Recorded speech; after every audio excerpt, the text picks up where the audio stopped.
This is Optimal Relationships Daily, episode 1512, How Being the Black Sheep of Your Family Affects Your Mental Health, by Sara Stanizai of ProspectTherapy.com. Hello, everybody, and welcome back for our Sunday episode here on ORD.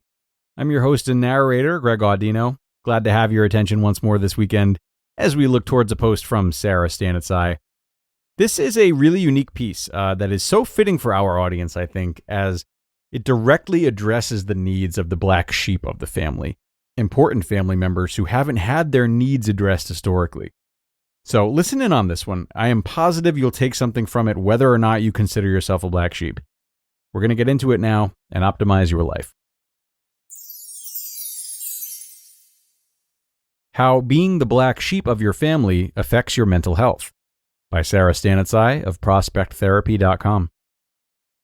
I'm the only normal person in my dysfunctional family. Why should I be the one to get help? They're the ones who need therapy. Literally, the most common thing I hear from clients. The black sheep of the family is the outcast, seen as different, written off. At best, they are playfully teased. At worst, they're rejected. The more they're ridiculed, the less likely they are to open up and share things about themselves.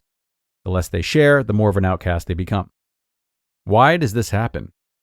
Childhood emotional neglect, intentional or accidental, can cause people to shut down from an early age. Children who get the message that their needs are not important often become adults who try to do it all themselves. Think about how your caregivers responded if you expressed a need. What was the response if you expressed sadness, fear, enthusiasm, excitement, pride, disappointment, or anger? How likely are you to express each of those feelings now as an adult? Have you learned to be vulnerable? Or do you put up walls to protect yourself? Are you bashful about showing pride in yourself? There's nothing wrong with wanting to be independent, but when you feel like you have no other choice, it can cause feelings of depression or anxiety to build up. Are you the black sheep of your family? It starts small. You hide seemingly minor things about yourself. Your family doesn't need to hear about, much less meet the new person you're dating. Plus, they just happen to be from a different culture. Definitely not bringing them to Sunday dinner. You haven't mentioned that you aren't going to temple or mosque or church anymore.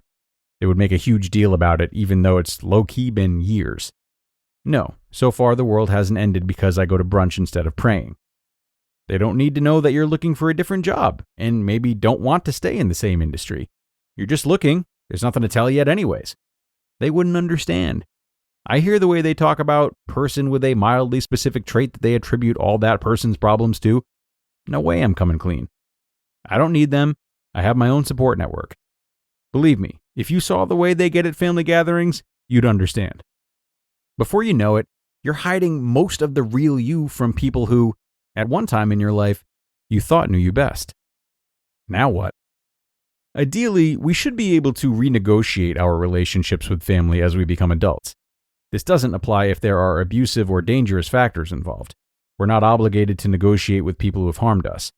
I know very few people who have been able to do this successfully. What tends to happen instead is one of two things. People stay enmeshed and kind of codependent on their family, even while still being treated as an outcast. In other words, they keep taking insults or mistreatment from them, waiting to be treated better. Or they become increasingly withdrawn from their family, to the point where they start to dread holidays and family gatherings. They might rely on them in case of emergency, but that's about it. Neither of these sounds fun. But don't worry, you can balance things out by trying the following. Rely on your chosen family. Chances are you connect with these people because they know exactly how you feel, and probably have gone through something similar. Commiserating with someone who gets it can be incredibly validating, which is important when your family treats you like you're the weirdo. Also, why are you practically disowned for not becoming a doctor, but your cousin is a golden child because they're a corporate executive Monday through Friday, even though they're trash on the weekends? Set some ground rules. It's not all bad. Can you find some safe topics to talk about together? Decide what events are worth attending, like if your non-trash cousins will be there, it'll be fun. Guess what? You don't have to stay the whole time. You can decide how much time you spend together, what behaviors are deal breakers, and when you're ready to leave. Let people surprise you.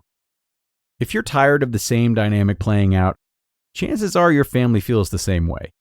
try speaking up about your experience, and you might be surprised. You can always voice your concerns in an assertive, kind way and see if your family's receptive. Just like you expect them to act in a certain way, they're probably expecting you to be the same person you were 5, 10, or 20 years ago. If you take a chance and show how much you've grown, it creates an opportunity for them to step up to the plate. Okay, it might backfire the first few times, but give it some time. If you can learn new skills, so can they. Be yourself.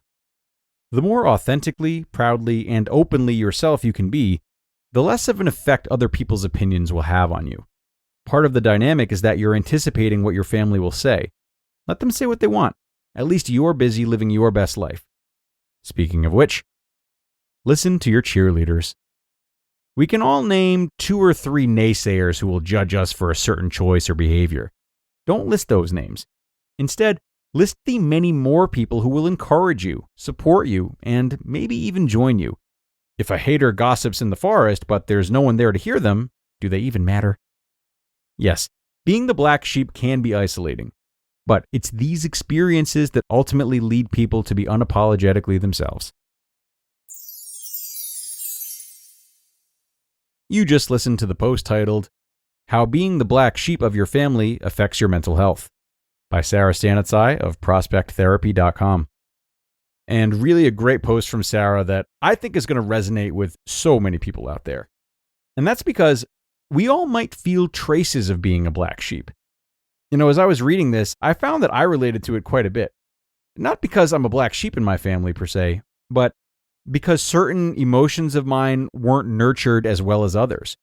Between my family and my longtime friends, a lot of individuals who have meant so much to me over the years and do genuinely care for me were a lot less supportive of certain parts of me than they were others, likely because they rejected those parts of themselves due to their own conditioning. So, with me, as is the case with many, there is discomfort expressing certain parts of myself with certain people, making me more inclined to hide those pieces accordingly, and feeling like a bit of a black sheep if there are a few people that I've been made to feel are not totally open to them. So, my hope is that we can all take something from this article, whether we can wholly consider ourselves to be a black sheep, or if we just feel undeserving of that label, yet still have a hard time being completely ourselves, because that wasn't allowed either. There's definitely a gradient here. So think on that, everybody. I'm going to leave you to it. Hoping you enjoyed this one, and don't forget we have our weekly bonus episode today. So there's an extra piece of content available in your feed now too. I'll see you there, where your optimal life awaits.